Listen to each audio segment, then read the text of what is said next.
Hello and welcome to today's episode of Work at Home Rockstar Podcast. Very excited to be talking to a fellow Canadian. She is a health and wellness advocate. And what she does is she helps people with simple solutions for today's challenges: worms for mending the soil, sprouts for eating, and laughter for overall health and wellness. Very intriguing stuff there. So excited to be rocking out today with Cathy Nesbitt. Hey, Cathy, you ready to rock? Woo, you know I am. Woo, woo, woo. Awesome. So we always start off here on a good note. So tell me a story of success in your business that we can be inspired by. Yeah, so it's the 21st anniversary of my worm business. So I've had a lot of success in 21 years. It didn't start that way, but I would say my biggest or one of my biggest successes is um, media. So in 2002, we had a garbage strike.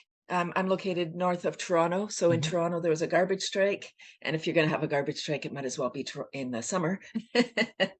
Right. So I was like, I have a solution. It's indoor composting. I know we haven't got there yet, but it's indoor composting with worms. And so I was like, I have a solution for the 6 million people that live in Toronto, half living in condos and townhouses without outdoor space to do composting outside. And so I thought, let me go on a road trip with my worms. So I sent press releases to the Toronto outlets. And 5 minutes after sending my press release, a reporter from the Toronto Star contacted me and said, "Thank you for your press release. Last week I wrote an article about composting and I forgot about the apartment dwellers. When you're finished at the transfer station, can you come down to the Star? I want to interview you." I was like, "Youpee! I could go right to the Star." That was my agenda. But then I was like, I have a psych degree, so I'm curious about people. So I wanted to do the process. So I went, and that could be a whole episode talking about what happened at the I almost lost my life that day, but that's okay. Here I am. Oh, wow. Right, the mob mentality. So there I was like in causing trouble, right, for the union. I was asking the people that were there to lining up to drop off their garbage, why they weren't composting. Why not compost? Do you know about all these things? And then they called the police and I left. Today I'd stay to be arrested. Wow. But I didn't want to cause trouble. I was curious. And so I made my way to the Star and I got my first article in Toronto Star January or July 18th, 2002. I called up my husband. I'm like, "Yay, I got an article in the Star, which is my market." And he said, "Probably that's nice," or something. He said, "I'm on my way home. I just got downsized." So I was like, Oh, no. "Oh no," like now 21 years later, I can laugh about it and joke and say, "Couldn't you have just got downsized tomorrow so I could celebrate my article in the Star?" Yeah. Yeah, so from there, I realized the power of media, and I chose media as my marketing strategy. So getting attention rather than paying for attention. And it's big. It's a big difference for anyone that's starting out. Take note, because this was really big. I've had over 300 articles, TV, radio, documentary, and I Wow. don't shy away from the media. I'm not like, "Oh, is my hair okay?" I'm like, "Oh, where's someone with a camera? I better run with my worms." And at events, I would chase them around. "Oh, you missed my booth." Wow. And yeah, so I think that's what you have to do as an entrepreneur is just be bold. You might have the best idea, but if nobody knows about it, it's just an idea. Yeah, that's just it, right? I mean, depending on what your business is, I mean, if you've got a business that serves an obvious problem that everybody already has, well, then great. I mean, they're probably looking for you. But then on the other hand, there's probably a million people that do the same thing. So you still have to be somewhat bold, right? And then if you've got an idea that nobody even understands, well, then you have to be real bold because you have to show them what you have because they're not even looking for you, right? Absolutely. Oh, yes, if you're in any business, almost any business, you're going to have competition.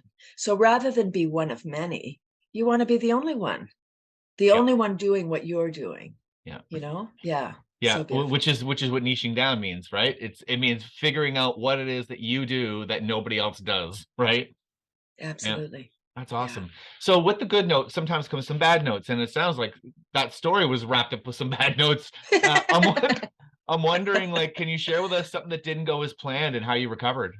Absolutely. Just like there's lots of success, there's lots of things that we're learning curves. So the one that I wanted to share for, again, for people that are just starting out, I thought I needed to be at every event, with my wares. I thought, okay, I got to be there. So my very first event was an eco fair. Perfect. Like it's an environmental business. This will be great. So my husband and I spent 3 weeks getting ready. We put together all these worm kits. I think we brought 30, like our booth was just full of, because everybody was going to want what we had. Of course they were. Like it's important. This is this is life saving.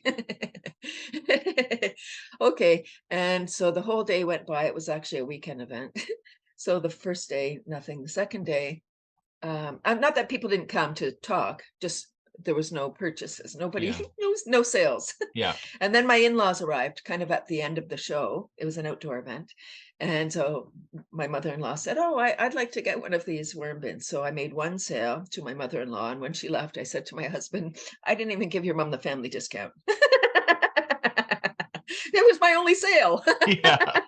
Well, yeah. So the moral to that story is, like, do your research. If you are going to do shows, I now don't do first year events, because first year events, they might say, oh, we're going to have, hundreds of thousands of people, however many people they say. There's going to be, hundreds of vendors and it'll be great. And then they don't do any advertising. So nobody shows up. So there you are, all the vendors looking at each other. Oh, hello over there. Oh, hi. And the days are very long. And you're in your head thinking, oh, I could be at home doing the dishes. Yeah, for sure. So do your due diligence. And another quick story that I would like to share is, again, in environment. I thought I needed to be at all the environmental events. And there was a alternative energy event at U of T. And I was like, oh, I got to be at that event because it's about environment. Oh, but I'm doing composting. So it really wasn't a fit. Again, people came, it's interesting what I'm doing, but if you're there for solar or geothermal or some other kind of energy, you're maybe not looking at composting. So just know your market, know what you're selling, know where your people are that are going to be wanting what you have. Love it. Yeah, so really kind of like the good note and the bad note are really wrapped up in together. Like you've got to be hustling, but you've also got to be strategic about the hustle because you could be running in the wrong direction for a while, right? Right. Yeah. So sometimes I think get an idea and then pause and see how it feels, rather than just, I'm an action person. So I get an idea and I just do it. And that's a great way. It's a great strategy for life, because I think often people get ideas and then they shelve them. They're like, oh, not right now. Like you get all fired up. You're like, oh, that's so great. I'm going to do that. But then it's like, it settles in and you're like, oh yeah, I remember last time. You're like, we're our worst enemy. So we get in our head and we're like, oh yeah, and we talk ourselves out of something. Or we tell somebody and they talk us out of it. Yeah, yeah, yeah, absolutely. Well, and I will tell you that most of the entrepreneurs that I talk to are exactly that. They're idea people, they're out there, they're action people. They go and, ready, shoot, aim, right? It's just one of those things. But that's the thing is that you learn from all those missteps.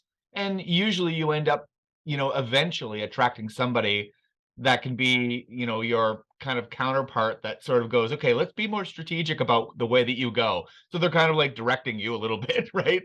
Because, that energy and that passion, that's really what, drives everything in a business, right?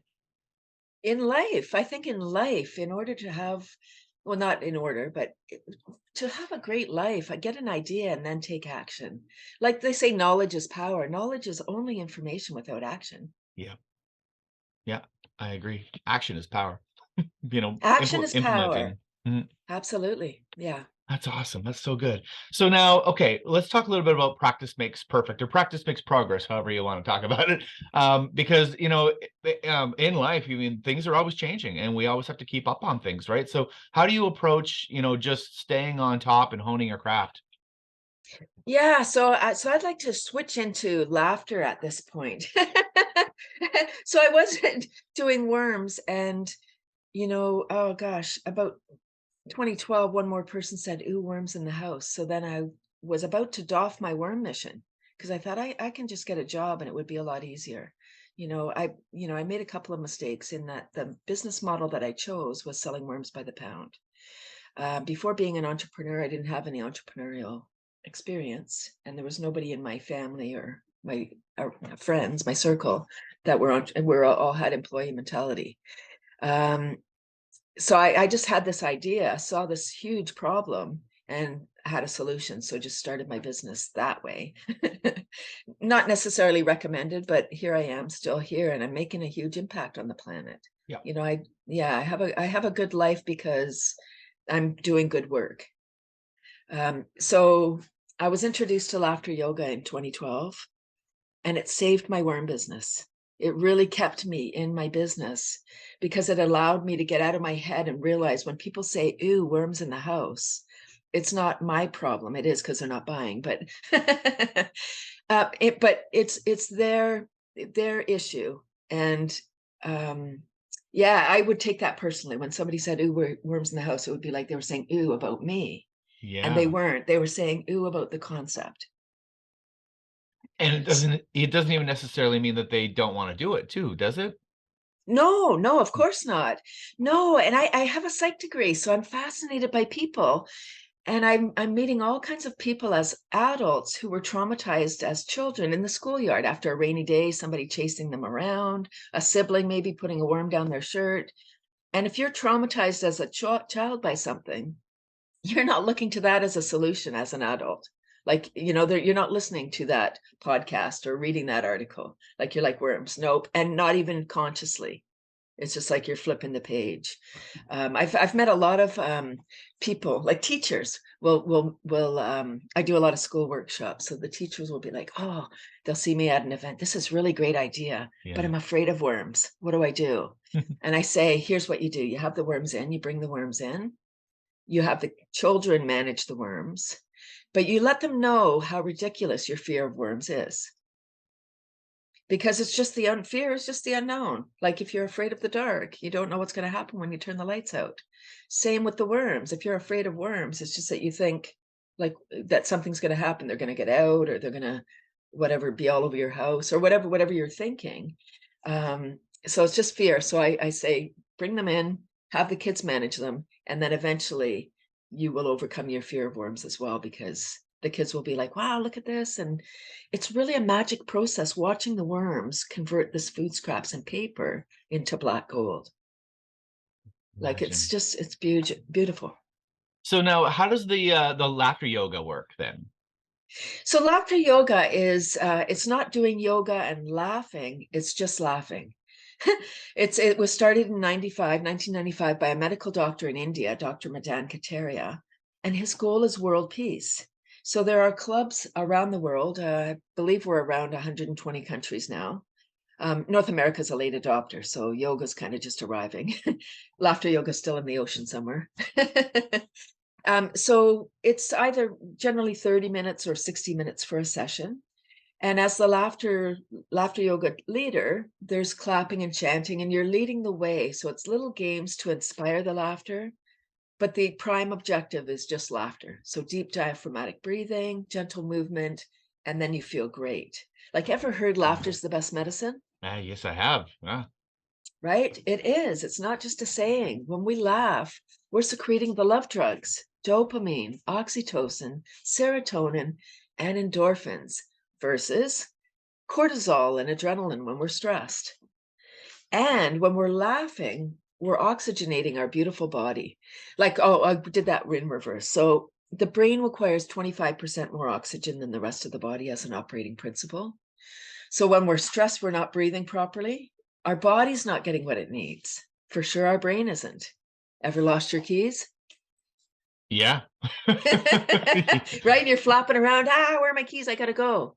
So you're not breathing properly. You're stressed. You're getting more stressed by the second as you're flapping around.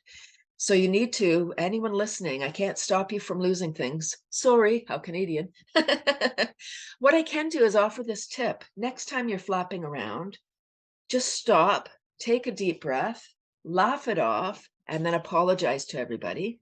And you'll find your keys, because our brain is literally being deprived of oxygen when we're under stress. Yeah. Wow. Yeah, and I agree. I agree. And it's just like this downward spiral too, that you lose your keys, then you start freaking out about something, then you stub your toe, and then it just keeps on going, right? And you're probably right. You just stop, take a big deep breath, and you find your keys, right? Exactly, that's exactly right, and then you're secreting all those love drugs, so your body feels good. So the laughter is not about jokes or comedy. So it's not talking, and the leader is the only one talking, the others are just playing, so they're just there to play full on, and you really have to allow yourself permission. Yeah, I'm Yeah. sure you know people that are very serious. I have some of them in my life, and they don't like smiling is even a challenge, and they're just very serious. um, for those people, when I can get through to them, it's such a beautiful breakthrough. Like the people that are natural laughers, they're fun, they've come to play, and they have a great time. The ones that are very serious, and they go through life, thinking that everything's doom and gloom, when they have a little breakthrough at laughter yoga, oh my gosh, they're the ones that you get the incredible testimonials. Like, I came to this and I was a skeptic and da da da, and I thought, how can this be work? It's fake. And yes, and we used to say, fake it till you make it. But then, and we would set it up at the beginning. Oh, this is, just fake it till you make it. But then people, because we set it up that way, when people would leave the class and how did it go? Good. It kind of felt fake. Whoops, we set it up that way. So now we say the mind or the body doesn't know the difference between real and simulated laughter. The brain's the thinker. So the brain might be like, stop it, you look ridiculous. What are you doing? But the body's like, pew, pew, pew, whoo, fully oxygenated, feeling great, cells having a party, and we connect on a deeper level. When we raise our vibration, it opens up our mind so creativity can spill in, so that we can come up with better solutions. I recently heard, I think it was just yesterday even, the expression or something that said, when we're in the energy of freedom and joy, that's the solution energy. When we feel good, we can come up with solution because we're not looking down, we're not stressed and closed, we're open. Like even our posture, when yeah, I'm going to use cell phone. When we're on our cell phone, I don't even have a cell phone. I don't often just bring that on people, because sometimes people are like, they don't know what to do with that. They're like, Mm. oh, young people, stop breathing. Yeah, exactly. They're like, like, because it's part of them, and they're just like walking around. They Yeah. can't. Sorry, I'd like to help you, but I've got my cell phone in my hand. I can't help you. So when we're looking at our cell phone, we're looking down. So even if we're looking at something funny, we're sending a note to our brain. We've got the physiology of depression when we're looking at our phone, like our heads down. Wow. Wow. That's Wow, thank you for important. wow. Wow. Isn't that, it's mind blowing. Yeah, it Yeah. is. Huh. Yeah, so we're sending like a dual message to our brain, like, I'm looking down, I must be sad, but I'm laughing at this cat video, so I must be happy. So what's happening here? Yeah, it's confusing, right? It's confusing. I want somebody, I say this on a lot of podcasts, but I really want somebody to invent something like the selfie stick, where we're looking up instead of looking down when we're on our technology, because it's not going anywhere. The cell phones are not going anywhere. They're here. So let's use them for our benefit. Wow. Wow, that's really, really cool. So I am gonna do that now. I'll be looking at my phone like this. And you know what? I'm gonna inspire some laughter because people will probably laugh at me doing that. Right? But our Yeah. head is, I can't remember how heavy our head is, but our skull is really heavy. So when we're looking down, it's like a bowling ball, and our poor neck has to, so a pain in the neck. And sometimes our shoulders, because we're on the computer a lot. Like we're doing a lot of stuff out front. So just doing stretches out the back is really good, opening up our rib cage. And yeah. It's funny that you say that because, like, even the way that I've got my desk set up, like, I have my chair, like, way down, and I look up to my screen when I'm working, and I don't know why I do that. Like, people think it looks kinda weird 'cause, most people are, like, up, but I'm, like, Mm, way down, so maybe that's it. mhm. Maybe my physiology is just going, like, "You need to be looking up," 'cause, it's more inspiring that way, right? It is. It really is. Yes. Yeah. Hi, my name is Anik Malaf. I'm from Mastering Ascension, and I've been working with Tim Melanson and the Creative Crew Agency for a number of years now. Tim is my go-to guy for all things technology, and his team have helped me to really create the platform that I need that represents my brand, my message, and connects me directly to my ideal clients. What I particularly love about Tim is before he starts to dive into the technology, he always makes sure that he understands what your global view is, what your ultimate goals are. So then that way you're not wasting a lot of time back and forth switching around technology or platforms. He creates something from the get-go that is scalable, which is highly, highly beneficial for any business. What I've experienced from Tim and his team is they're highly responsive. They are a wealth of information, and they're going to offer you the tools that you need to really make the mark that you want to make in the world. So that's my recommendation for Tim. He's awesome. You're going to love every minute. You won't regret it. So now let's talk a little bit about getting fans. And I mean, in today's world, it's the audiences are everywhere, right? But how do you get them to be like fans of your work? How do you get them to love what you're doing? Yeah, so I would say consistency, targeting the right audience, like really get clear on who they call it an avatar now. Who's your avatar? Who is your ideal client? Really get clear, and where do they hang out? Like some people, it may be Facebook. Although Facebook, I find, really is more social. It's fun. People are sharing their stories, and I'm sure people are successful business-wise there. And it's fine. I'm there. It's I don't get a lot of business, but it's just being visible, right? Staying present. Yeah. Depending on your market, LinkedIn is a great one for business to business. That's the business platform, it seems. In today, I mean, I'm not on TikTok and all of those. Of course, I don't have a cell phone, so I'm not there. I know that some of these platforms are really great. So just know and know that you don't need to be on everything. You don't have to be everywhere, because then you're going to be really scattered and trying to please everybody. So just pick a spot. Like I would say, start with one platform, build your business there. And it's social media. So it's interacting rather than just pushing. People don't want to be sold to. They want to be like massage. They want to be your friend, especially in today's market. And I would still say, what I did was media. I was talking about traditional media for the most part, like newspapers. Rogers used to have a little cable show. I think some small communities still have them. And I pitched that I wanted to be the environmental expert. So every month I would appear on Rogers and so when you appear in this media, and I think traditional media or conventional media is still very valuable because they have reporters, so it's, they do their fact checking and stuff. And then you get those links and you can share those links all over social media, and they have staying power. I have like my article from 2002, I still have that link. Wow. So I think there's lots of ways to get attention. You can do events, and it doesn't have to be a big grand event, especially now with online. You could host an online something.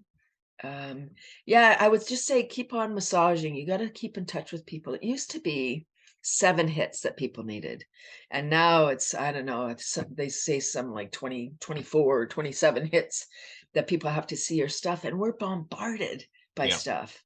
I would say don't just post something once and there you go, and just wait for the phone to ring or wait for the emails to come in, because the phone's probably not going to ring. Nobody phones anymore. No, they text. Oh, except my phone's rang twice already. So be consistent with your message, be clear, and be patient, especially at the beginning. Because, we start a business and we think, oh, this is so great. Everyone needs this. And then our, enthusiasm might start to wane as people aren't signing up for what we're offering. It doesn't mean that they don't want what you have. It's that they have it. Maybe the messaging needs to be different. We need to look at, because people learn in different ways. There's auditory, visual, kinesthetic. And all those different ways of learning receive messages differently. This is kind of getting into NLP, neuro linguistic programming, but it's how people learn is how they will see messages.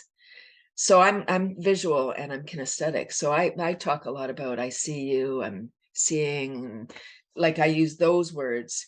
Auditories would say, hey, do you hear me? Like they use words that dictate kind of what kind of learning Yep. style they have.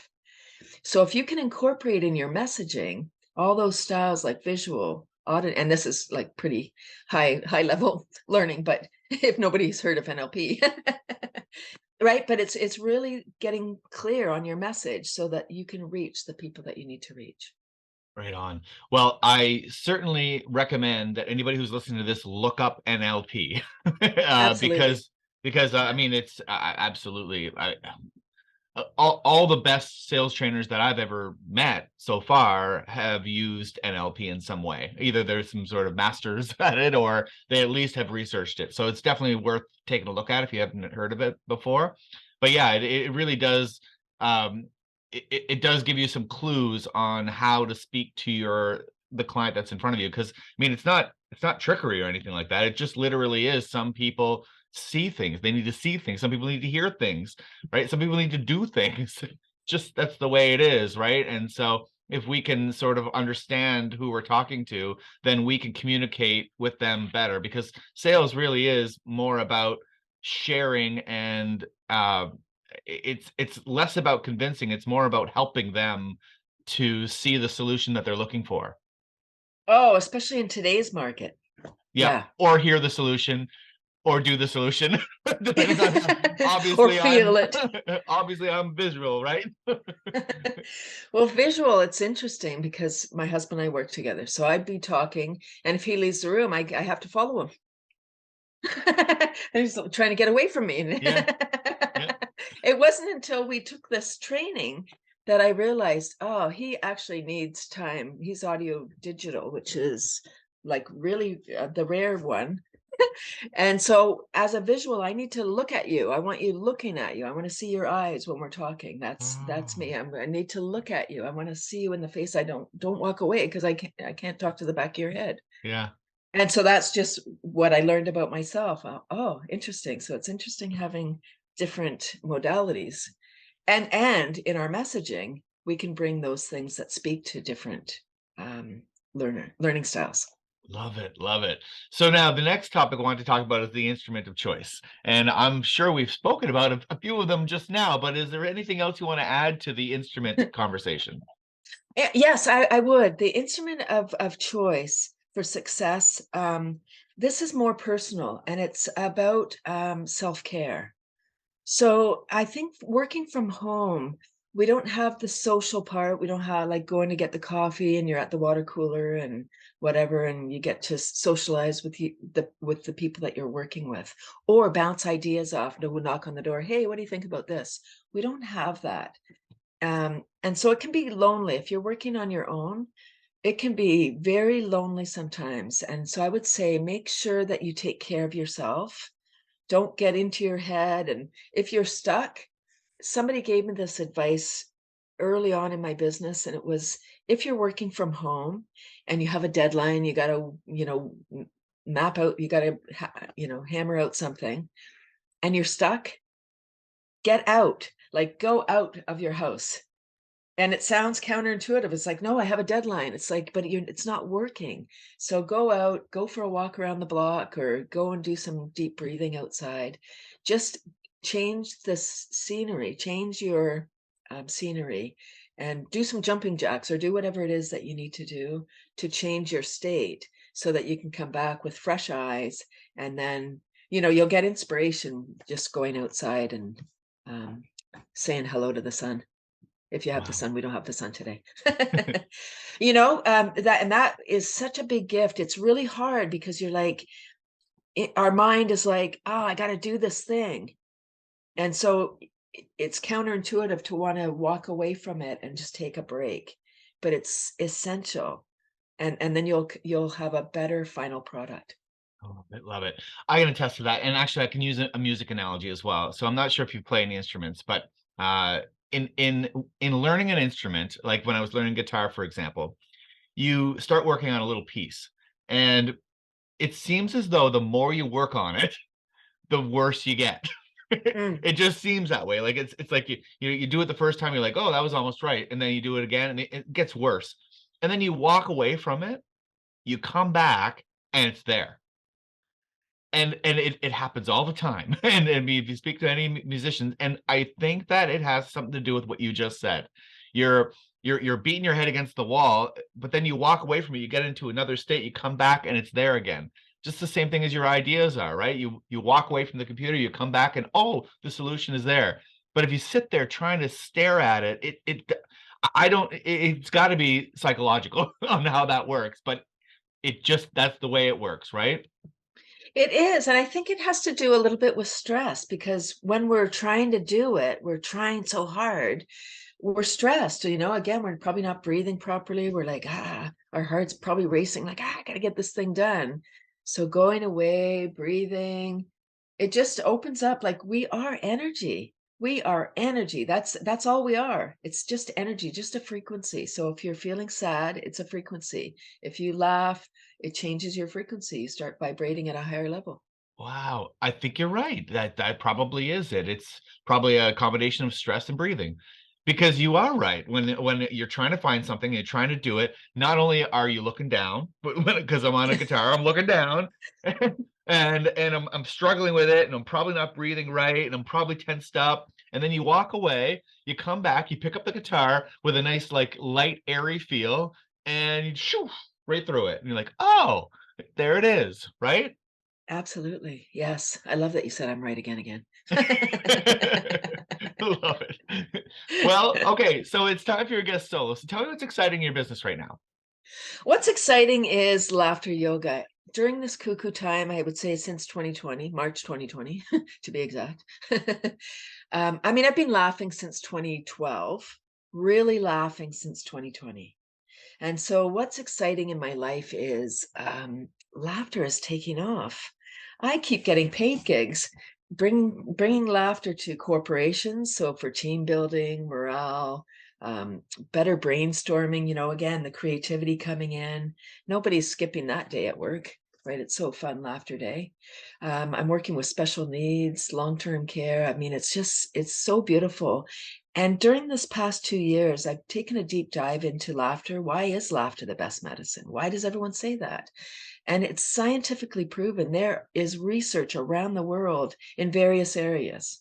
So cancer research, they did studies on people going through chemo, because laughter is a complementary medicine.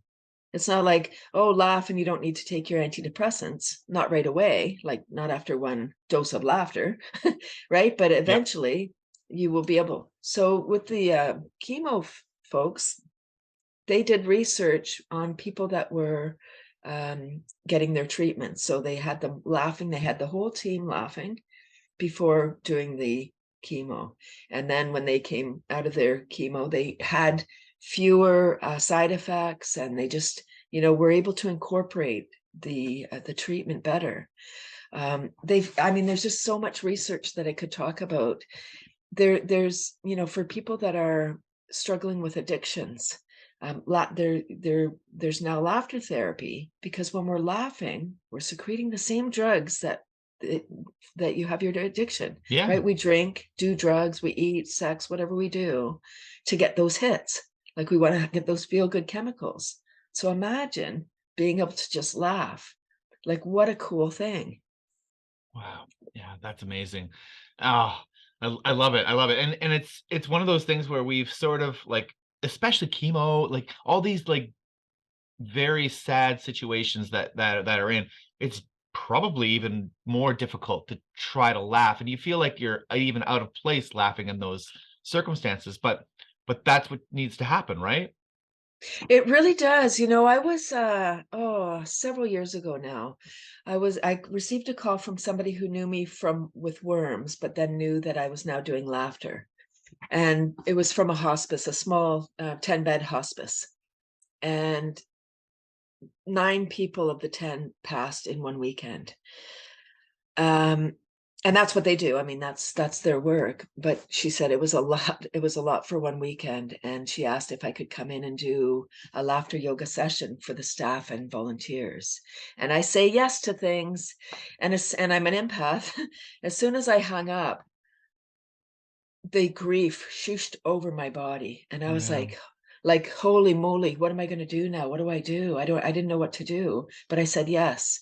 So I knew I'm divinely guided as well. I'm very intuitive. So Yeah. I just said, okay, I trust that was selected for this for a reason. And Tim, it was the most beautiful experience. I didn't know any of the people who had passed, so I wasn't connected. All of those people couldn't laugh together because they were connected to all those people. They had that huge loss. So when I went in, it was not, I wouldn't say the easiest laughter gig I've done, but it was pretty easy. They needed a release. Laughter is like one of those pressure cookers, right? Where like why people laugh at a funeral or at inappropriate times. Yeah. Because they're uncomfortable and the discomfort gets too much. So it Yep. it erupts out and then you can't put it back in. It's like, oh no, I can't stop. Yeah. That's what happened with this group. And it was a beautiful, I mean, it still warms my heart when I think about what I did that day. And because it was so well received, they implemented a monthly self-care program at that hospice. Wow, that's amazing. Wow, so beautiful. Yeah. Wow. Yeah, it's so beautiful. So how do we find out more? Oh, yes, I would love to invite everybody. I have a free laughter yoga class on Zoom, 30 minutes, super fun self-care every Tuesday at 9:30 a.m. Eastern. So perfect time for you. Yeah, and I incorporate, as a laughter yoga teacher, I incorporate tapping, brain gym, and other healing modalities. My prime objective is to help people get out of stress and into joy, because stress is attached to, I don't know, 90+% of the ailments that we have today. Stress. So if we can manage our stress, really, we can manage our life and have a better life. And it's our birthright to be joyful. It really is. We get in the way. And just recently, I've said I've been doing all this research on laughter. Just this week, I was in a brain summit, and they talked about how cortisol, when we're stressed, secreting cortisol eats our brain, specifically our memories. And I was like, oh my gosh, so people are afraid about Alzheimer's and afraid about dementia. The more we're afraid of it, the more it's coming. Wow. It's coming your way because you're stressed. Oh, so I was like, holy. So we need to just chill. We really need to be more chill. We really, really do. Love it. Be more chill. So is there a website we can go to register? How do we get started on this? Thank you. Yeah, my laughter page is cathysclub.com, and the information's there just to register at the top. Yeah, it's free, so come and check it out. If you're going to come and you've never experienced laughter yoga before, plan to attend twice, because the first time your mind will be saying will be saying, gosh, this is weird. Or maybe seeing the people, like on Zoom, it's a beautiful gift because of the gallery view. Yeah. So we're all looking at each other, cameras on, speakers on, microphone on, and we're just laughing. So you hear people laughing, you see everyone just doing silly things, and it's contagious in a good way. It sure is. That's awesome. There's a video that I found online. You should look for it too, because it's hilarious. It's a video of they've managed to get a bunch of people that had funny laughs, and they put them on a stage together, and then they start laughing. Oh, it's hilarious. I think it was in Sweden or something. I think yeah. You're right. You're right. It's such a great video. They gave them animal names.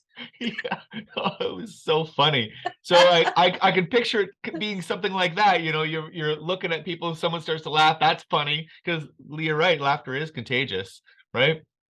Yeah, it so is. That's awesome. So what was it again? It was Cathy's Club? Cathysclub.com. Awesome. Thank you so much for rocking out with me today, Cathy. This has been a lot of fun. Oh, it sure has. Thank you, Tim. Cool. And to the listeners, make sure you subscribe, rate, and comment, and we'll see you next time on the Work at Home Rockstar podcast.